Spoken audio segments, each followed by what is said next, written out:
let's call the meeting to order. Agenda review and discussion. Nothing to take away. Okay. Discussion items. Let's start with the reopening plan. So that's the majority of the meeting today, really the only piece on the agenda.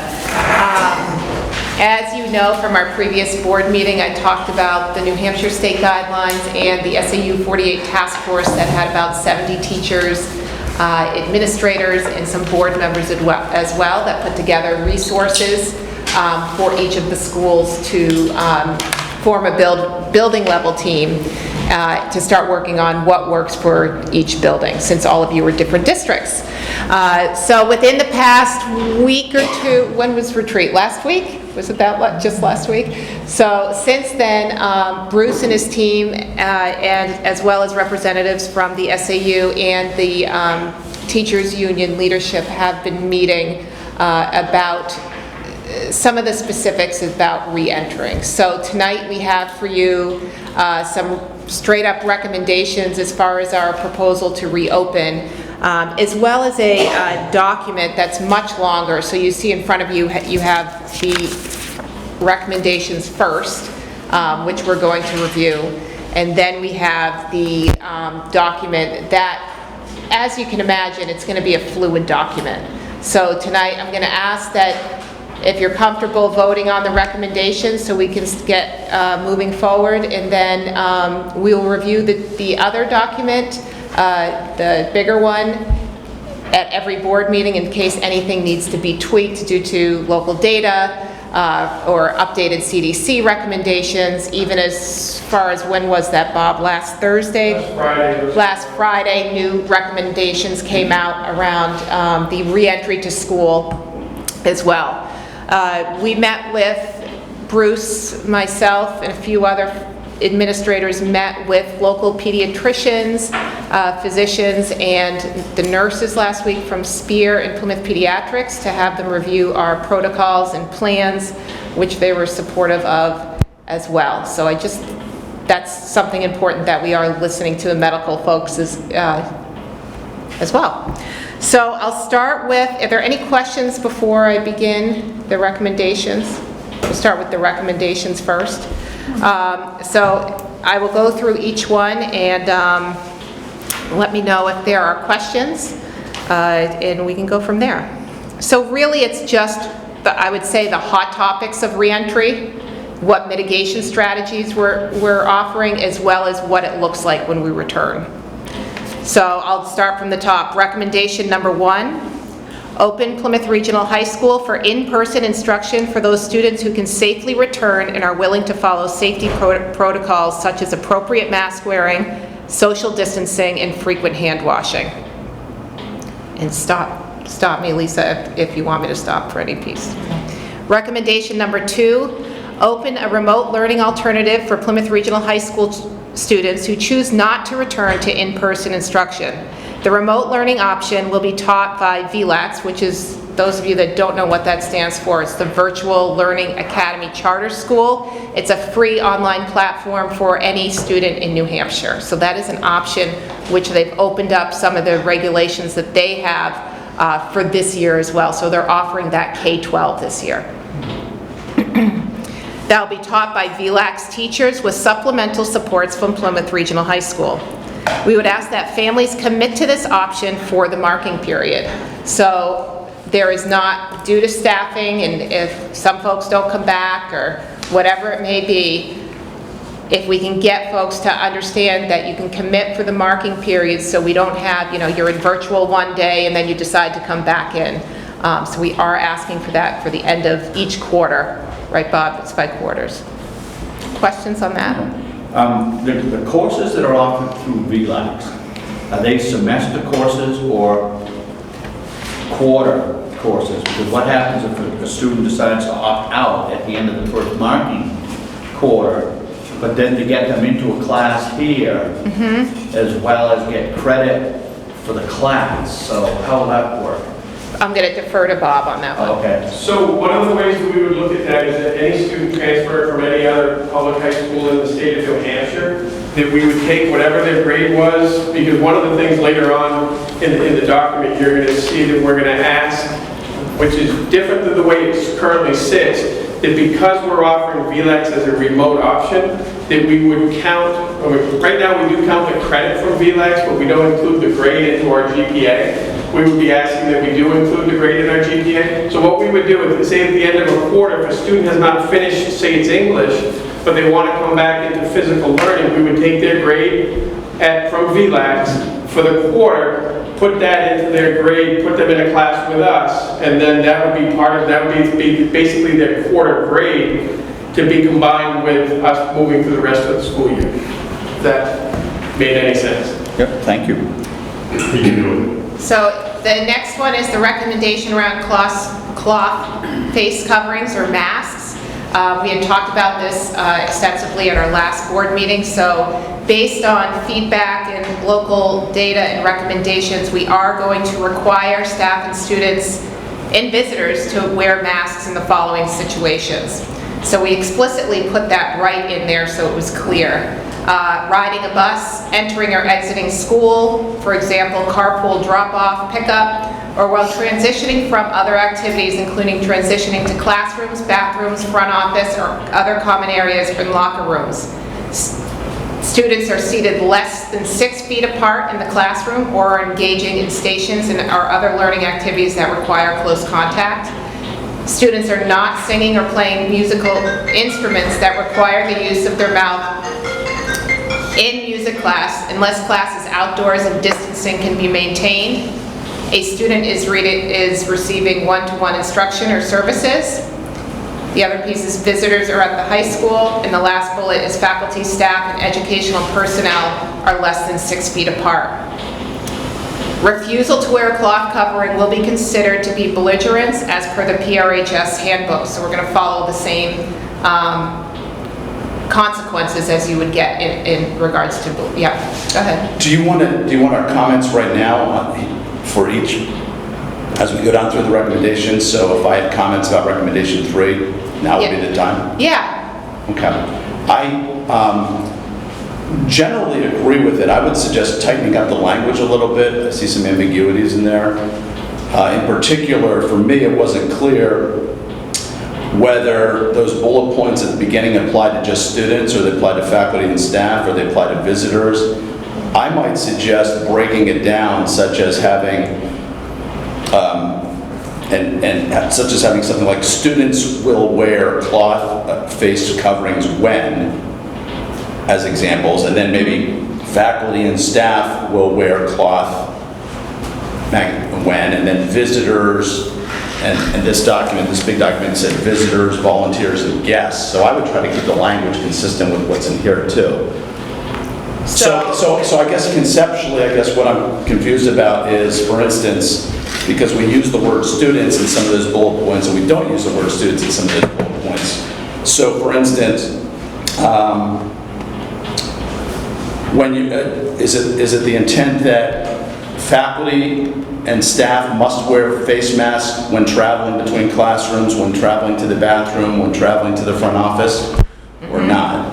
Yes. Okay. Yes. Yeah. So I would clear that, I would make that a little more clear. That's just... Also, visitors are at the high school, so visitors, no matter where they are in the high school, or just when they're in the, I mean, what if it's a visitor coming in, and I don't know if this is going to be allowed this semester, what if it's a visitor or a guest coming in to give a guest lecture? Are they going to have to wear a face mask at the front of the classroom, even if they're able to keep a social distance, because under this, the teacher's not, right? I mean, just things like that. Yeah. So I understand the general premise, but I think it could be tightened up with a little bit of the language, just so it's crystal clear where, who can wear what when. Right. And I think the intention is really whenever somebody's within 6 feet of each other, anybody. And so I would start off with a bullet point, a catch-all. I would start off and say something like, students will wear cloth face coverings when, the first one would be, they cannot socially distance at least 6 feet. Yeah. So generally that's, and then you get into more specific ones. Riding a bus, entering or exiting school, and transitioning that one. All right. At least 6 feet apart in the classroom or engaging in learning activities, close contact. You go through the bullet points. I start off with the general and then go to the more specific. And then I would do a faculty and staff will wear cloth face coverings when they cannot socially distance at least 6 feet, right? And then if you wanted in the same thing in the hallways and things like that, you can add those bullet points in there too. I suspect they're going to be less. So we'll tighten that up for cloth face coverings to require staff and students are required, and then just break that Separate them up. up, yeah. Okay? Yeah, so just, So is everybody fine with that amendment? Okay. can I ask a couple more questions about it? And I just, so we mentioned classrooms, bathrooms, front office, locker rooms. I understand what all those are. I'm not exactly sure what a common area is. So Whether that's a- common areas such as lobbies, the library media center, cafeteria.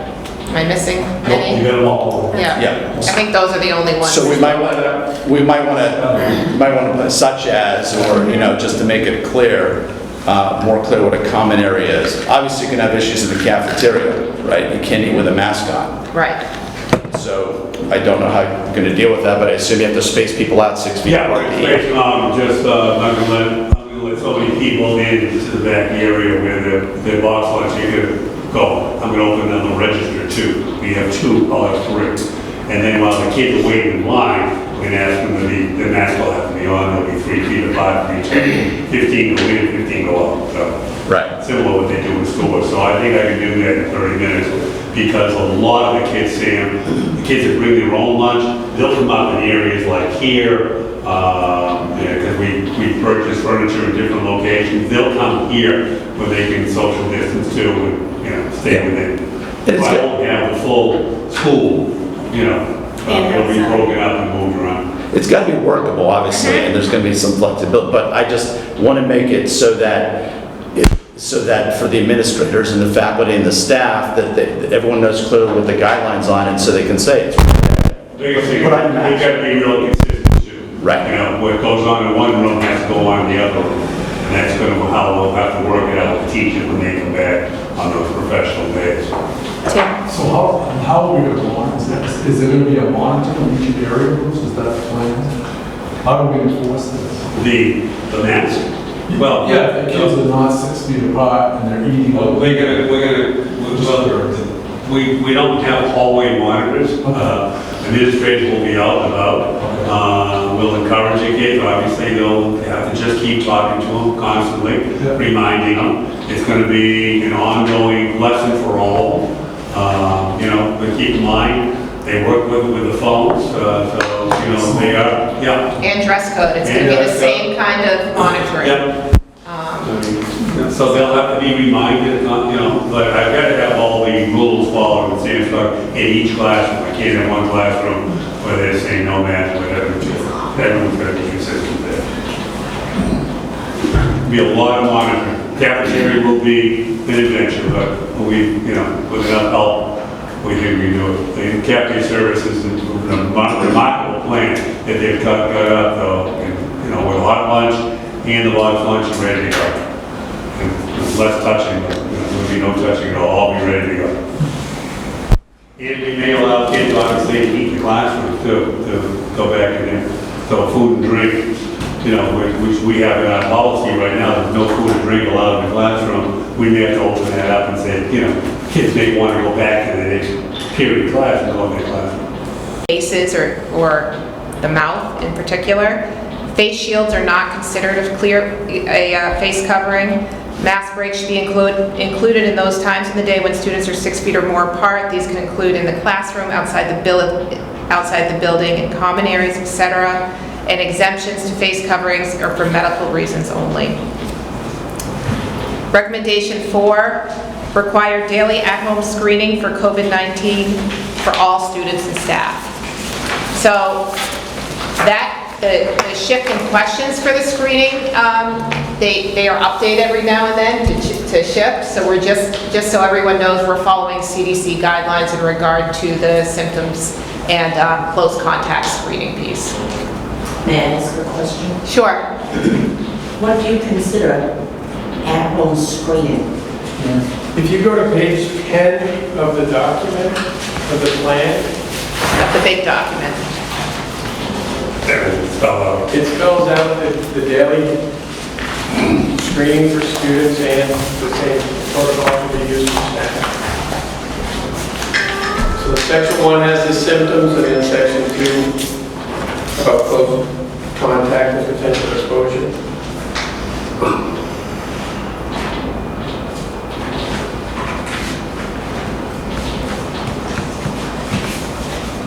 And this was taken from the CDC. Yep.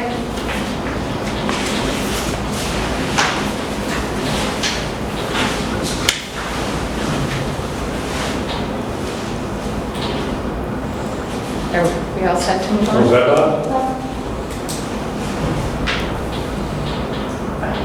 Okay, all right, thank you. Bonnie? How will the breaks work? Is that laid out in here, or is it? So the frequent mask breaks, like for instance, in the classroom, it would be only when students are 6 feet apart, students and teachers, and desks are in the same direction, they can take off masks. Outside and other areas where they're facilitated to do that, Where they're 6 feet apart? where they're 6 feet apart only. So just if they're in a classroom where they have to have their masks on, they don't have enough room Then they will be wearing their masks during class? for a longer period of time. Oh, okay. Yeah. So, There'll be instances, Bonnie, when led by the teacher. And that's one of the things, we don't want kids making that decision on that. Yeah. The teacher will determine that. When they're taking an assessment, and the teachers be 6 feet away from them, and even though the kids are 4 feet, they may allow that mask to come off because no one's moving. Okay. When the kid gets up and goes to the men's room, the ladies' room, that mask will be, put that on. Thanks. But there are rooms around here that we can do 6 feet. Once we know the number of kids we got coming back and their schedule, because we have some other recommendations here, you see, we would get creative on size, which will allow us to, in a lot of the rooms, to do 6 feet. recommendation 5, daily cleaning of all classrooms and common areas. So we do follow the CDC guidelines on the cleaning procedures that are outlined. So it's something that we followed before this. So we have plenty of cleaning supplies to follow through with the expectations. One other thing in this category, we've also put another custodian on the day shift, so Paul's not alone. So I'll have someone constantly going through these bathrooms on a regular clean from 7:15 to 2:30. So that's a change. That's a recommendation, but it will in fact be done. We're not saying that you would like to do it. It will It's be done, yes. It will be done. Yep. It's not a recommendation, but it's really not. It will be Right. done. Well, they're recommendations to us right now, but then it'll be Yeah, you just vote policy. on Yeah, it. that's how it's going. Yeah. We talked briefly at the last meeting, but a good case in point was there's going to be another person put on days to do that. Do we have funding for the unforeseen? And if we aren't confident that we do, can we encumber some money from this year's budget specifically for the purposes of, who knows what's going to happen if we have to hire another teacher, for example, because we need to, more kids than we anticipated are in a certain class, and you need to, maybe that comes up later, but he just reminded me when he made that comment about the additional. Yeah, some of the funding that we can use through the CARES Fund as well, and then FEMA, we've requested additional PPE or cleaning equipment. So those are 2 federal sources that we're looking at to help us with the mitigation strategies. It can be used for technology, staffing, cleaning, whatever you need. So we've been kind of picking away at that. But it's definitely something we can consider as we move forward and things shift, that, if you want to go look at the operating budget. We don't need to spend it, but at least Not to now, know that yeah. if we have that as a contingency plan. Yep. Recommendation 6, closure of in-person school if there is evidence of school transmission of COVID as determined by local health officials and/or DHHS, or a lack of resources. So we had talked about this a little bit at the last meeting as far as we're not making the decision to close for COVID. We are getting advisories from local health officials and Department of Health and Human Services to help us react or respond to any positive cases or that piece. The other piece, we would switch to remote learning if there are a lack of resources. So if there are 10 teachers out, 11 teachers out, we may pivot to a remote learning day for staffing reasons. So it is a fluid moving piece. So if we can't open school for the day, we would switch to remote. Recommendation 7. Any person, staff, student, or visitor displaying symptoms consistent with COVID will be sent home. The length of requirement to stay home will be determined by the school nurse and the building COVID-19 coordinator in conjunction with CDC guidelines and consultation from DHHS or Spear Memorial Hospital if needed. Recommendation 8.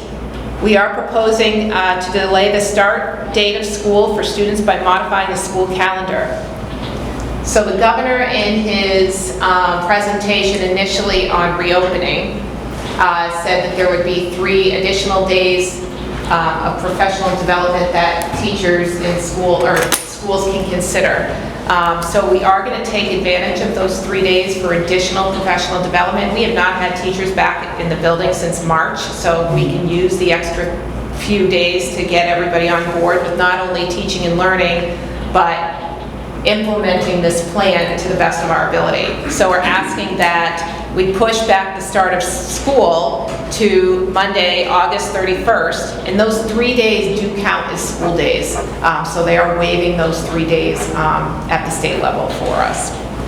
And then freshman orientation would be pushed to Tuesday, August 25th. On recommendation 7, I don't know, can anybody require anybody to take a COVID test? So we don't do that. We send somebody home and they go to their PCP and we may not know all the circumstances when folks get tested.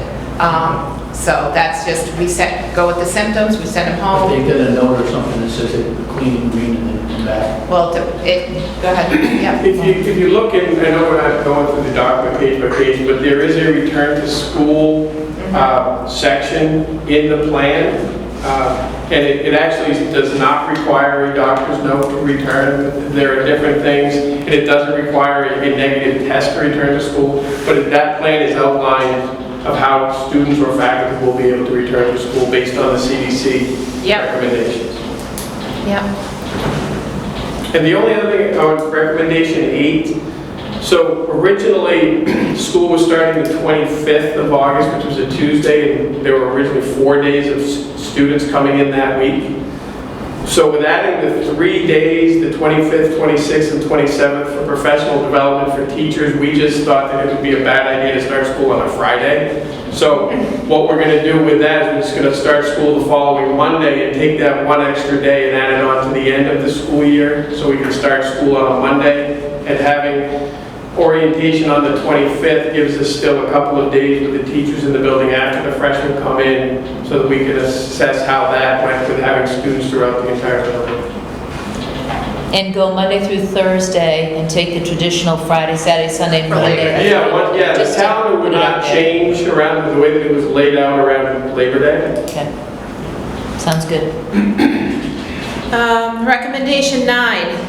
Cautiously move forward with interscholastic sports by following the NHIAA guidelines, appropriate mitigation strategies, and New Hampshire Youth Sports Guidelines from the New Hampshire Stay-at-Home Advisory. So we are waiting on the NHIAA guidelines, but we are cautiously moving forward to see what those look like on Thursday, and we'd like to hopefully move forward if we can. They will probably, we have a meeting on Thursday. They will probably push back on length of the time that the season will open. And we'll also deal with eligibility that you guys asked me to recommend to them. So that's on the agenda too. I'll be able to report back to you guys about next school what happened. But it looks like they'll add, they're going to delay the season. Recommendation 10, continue CTE student participation, so the vocational center from Newfound Regional High School. So they would follow the same protocols that our kids are following. Recommendation 11, continue to offer school bus transportation for grades 9 through 12. Mitigation strategies such as mask wearing, assigned seats as possible, and physical distancing if feasible. Ask families to provide their own transportation to assist in physical distancing on the school bus. We would again ask families to commit to the school bus or provide their own transportation for the duration of the marking period. So we had sent out a survey, which I reviewed at the last board meeting, that parents did respond. More than half said they'd be able to have their kids drive to school, bring themselves, or they would be able to bring students to school. So that would help us with the distancing on the buses. Recommendation 12, accept credits and count grades from Virtual Learning Academy into the PRHS GPA. So previously we accepted credit only, so the credit would count, but the grades weren't incorporated. So at this point, for this 1 year only, we ask that since the student is still enrolled at PRHS and they're taking VLAX, or the Virtual Learning Academy, that we would accept the credit in the grade. May I go back to number 11? Yep. All right, so at what point will we ask for family participation with providing transportation? When will this go up and, So as soon as we get the plan piece approved, we're going to start moving forward with asking for students if remote learning, in-person learning, and then as well as transportation. So as soon as possible. Recommendation 13, implement supports for social emotional learning as students return to school. So we haven't seen many of our students since March. Some of them are struggling. So making sure we have the supports and services for their mental health and their return to school, that we're doing that for both faculty and students. Recommendation 14, provide an exception to the 5.5 credit minimum required for seniors only and allow seniors to carry a minimum number of credits needed to reach the graduation requirement of 24 credits.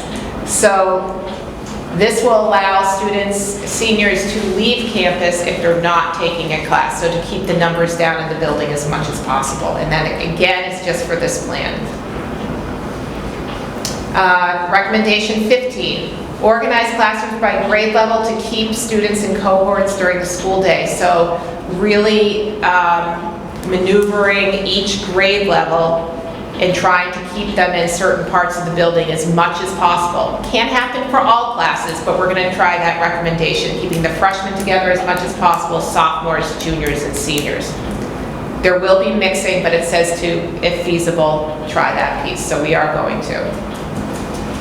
Recommendation 16, 9th grade seminar will not run this year. The 9th grade seminar teachers will be reassigned to lower class sizes in other classes. So that will help us if there's no 9th grade seminar, then those teachers can teach content area classes where we can have more physical distancing in the classroom. So that really is why we're doing that for this year only.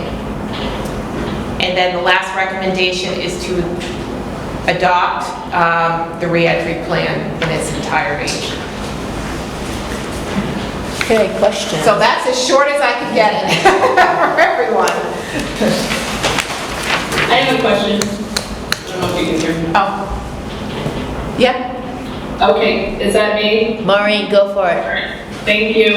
I have a question about the reentry dates and taking that much time away from student learning. If they're going to give us 3 days from the state, that would, sort of 3 days, that really takes away from the the number of days and hours the students are in the classroom. Since they haven't been there since March, I understand that the teachers need these development days, but I hesitate to wait that long to get them back to work and back to school, particularly since we may have to close down again early. So that's a concern I had, and I understand that you don't want to start on Thursday, but perhaps we should consider that as important learning days that we'll be missing.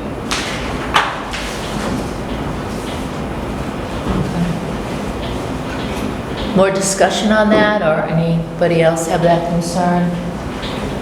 No?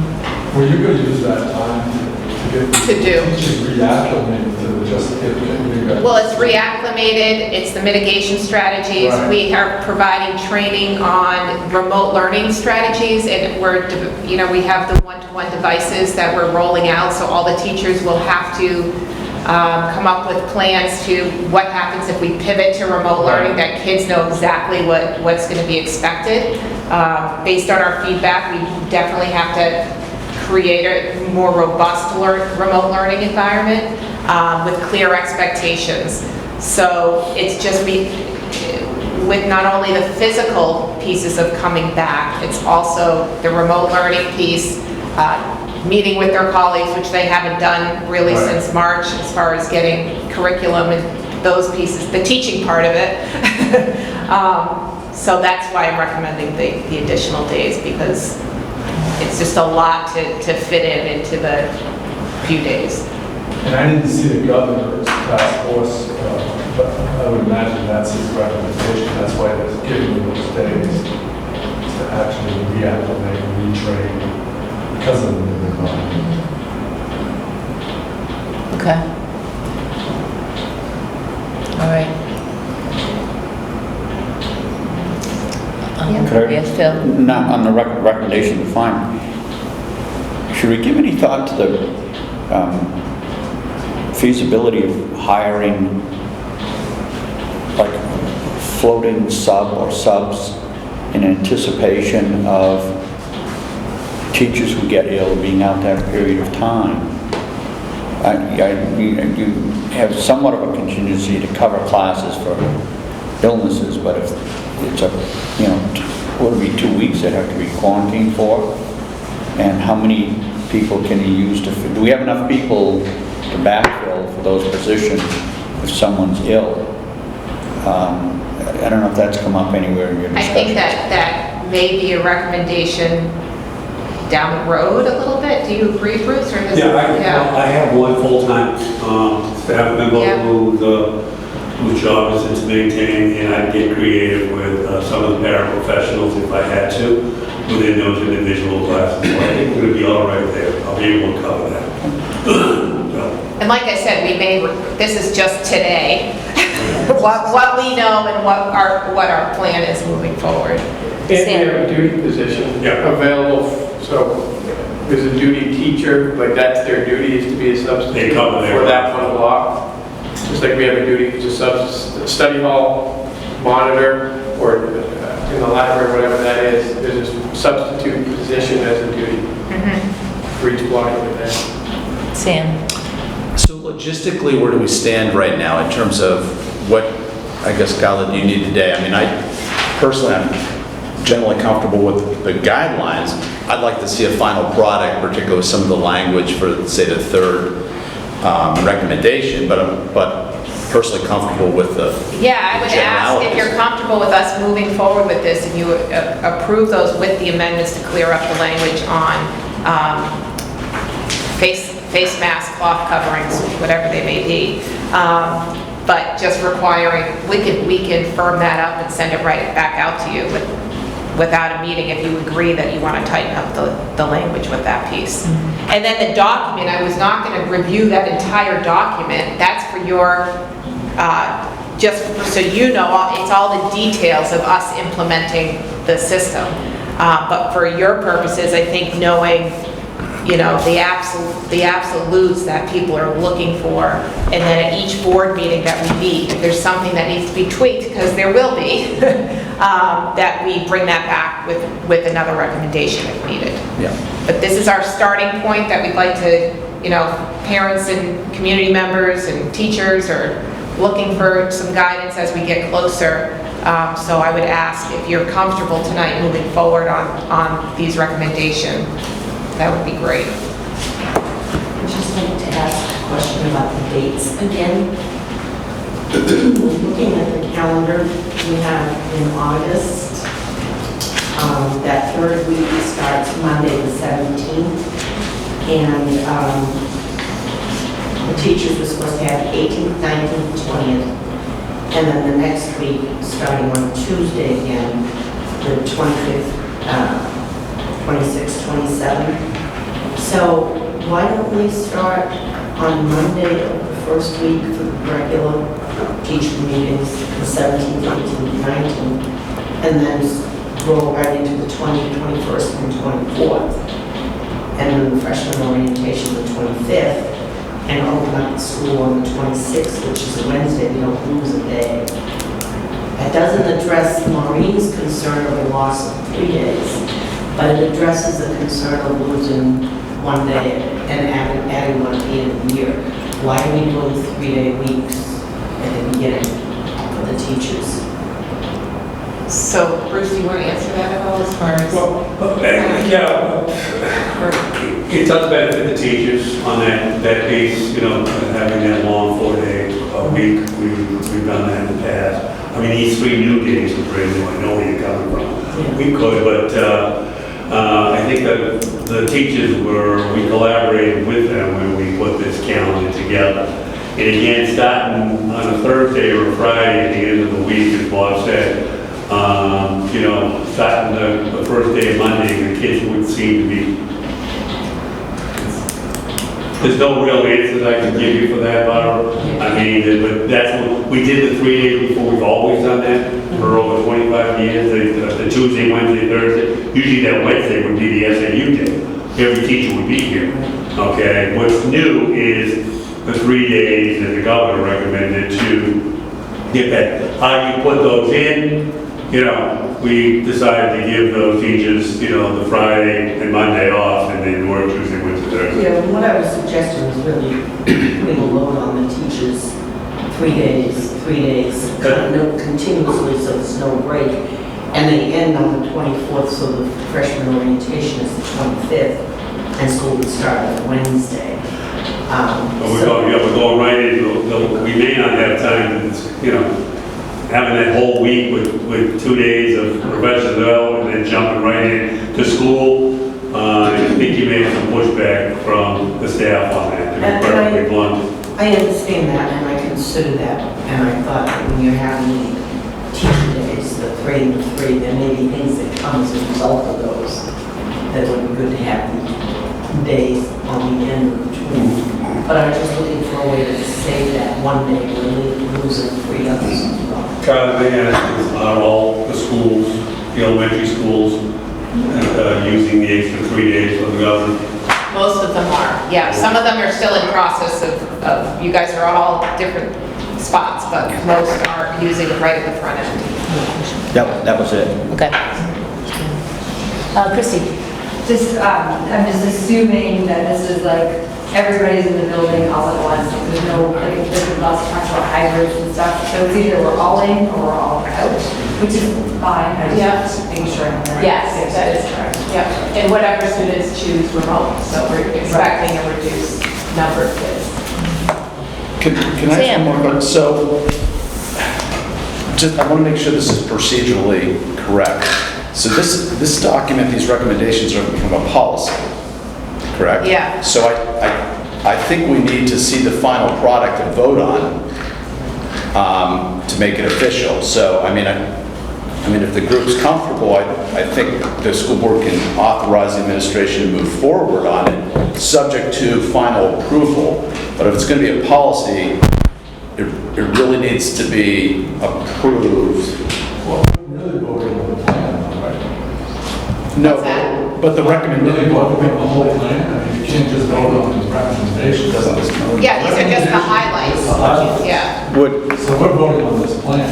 we're voting on what plan, but the recommendations are supposed to, Those are the highlights of the plan. but it's a little different, the language is a little different. Right. In here, this comes, just so everyone's clear, this comes from the state, No. correct? We created that one. From the state guidelines. Yeah, go ahead. So if I could just, so this document came from guidance from the state document. Okay. With the task force recommendations in to be part of the plan. However, you are getting to the point where, once you approve this document, these are now policies. Right. So the language that is written in here becomes a policy. So Sam is correct in saying the language should be cleaned up. If you're voting on it, you're voting on the cleaned up language, you can move forward with the idea behind it, moving forward with it. But when actually you adopt it, what you adopt, and that's why if each month something needs to change. Like every couple of weeks, we tweak something, it's gonna be, So we could make a motion to adopt the recommendations with the language cleaned up, and then we can get a final product in 2 weeks. with a refinement. Yes. At least she can start to move Yes, forward with so you can faculty. vote to approve the concept Yeah. of moving forward in That's- yeah. this Also, direction. It's the opportunity to go out there and let the public know this is Correct. what we're doing. Yeah, Correct. that's what I'm looking for tonight. Right, okay, Yeah. And then we would come back in, what, 2 weeks? I would ask for a meeting in 2 weeks. And then we can vote on the final product at that time. The final product till something else changes. So, whatever. It's reality, yes, Tim. Could we vote on approval of the draft with the anticipation of a final draft?